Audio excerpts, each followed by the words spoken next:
The Sugar Act was passed in 1764. This act forced the colonists to pay a tax on several goods that were coming from different areas. One example of this tax was sugar. Sugar at this time cost $6 per pound, which compared to today is a lot of money. People such as Mercy Otis Warren and her brother James Otis spoke out against the Sugar Act and declared that it was unjust and greedy of the British Parliament to do this to the colonists. The Stamp Act was passed in 1765. This act, along with every other act, was passed by the British Parliament.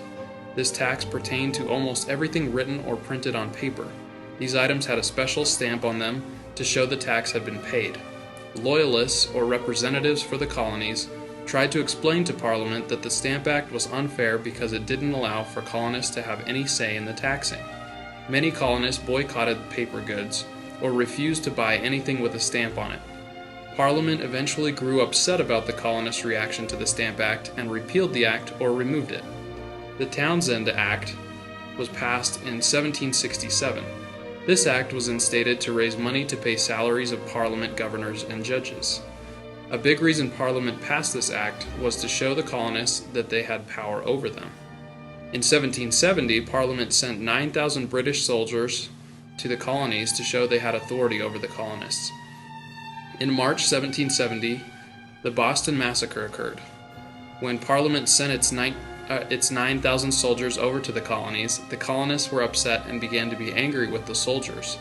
Tension grew and a fight broke out on March 5th, 1770, which is now known as the Boston Massacre. Many colonists were killed by British soldiers.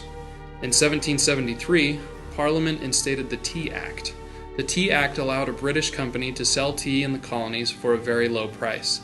This hurt many colonial merchants because their tea was more expensive than the tea brought over by the British.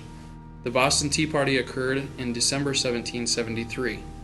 A group of colonists, referred to as the Sons of Liberty, dressed up as Indians, boarded a British ship, docked in Boston, and dumped all the tea on board into the harbor. After the colonists did this, they knew consequences would follow.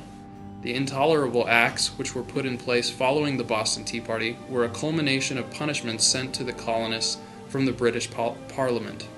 These punishments included paying for all the tea that had been dumped in the harbor, paying for the British soldiers' housing, making a blockade with warships in the harbor so ships could not come or leave, and the king made Thomas Gage the new colonial governor of Massachusetts. This did not sit well with the colonists because Gage was previously the head of the British Army. All of these events mark the beginning of a long, bitter war between Britain and its American colonies.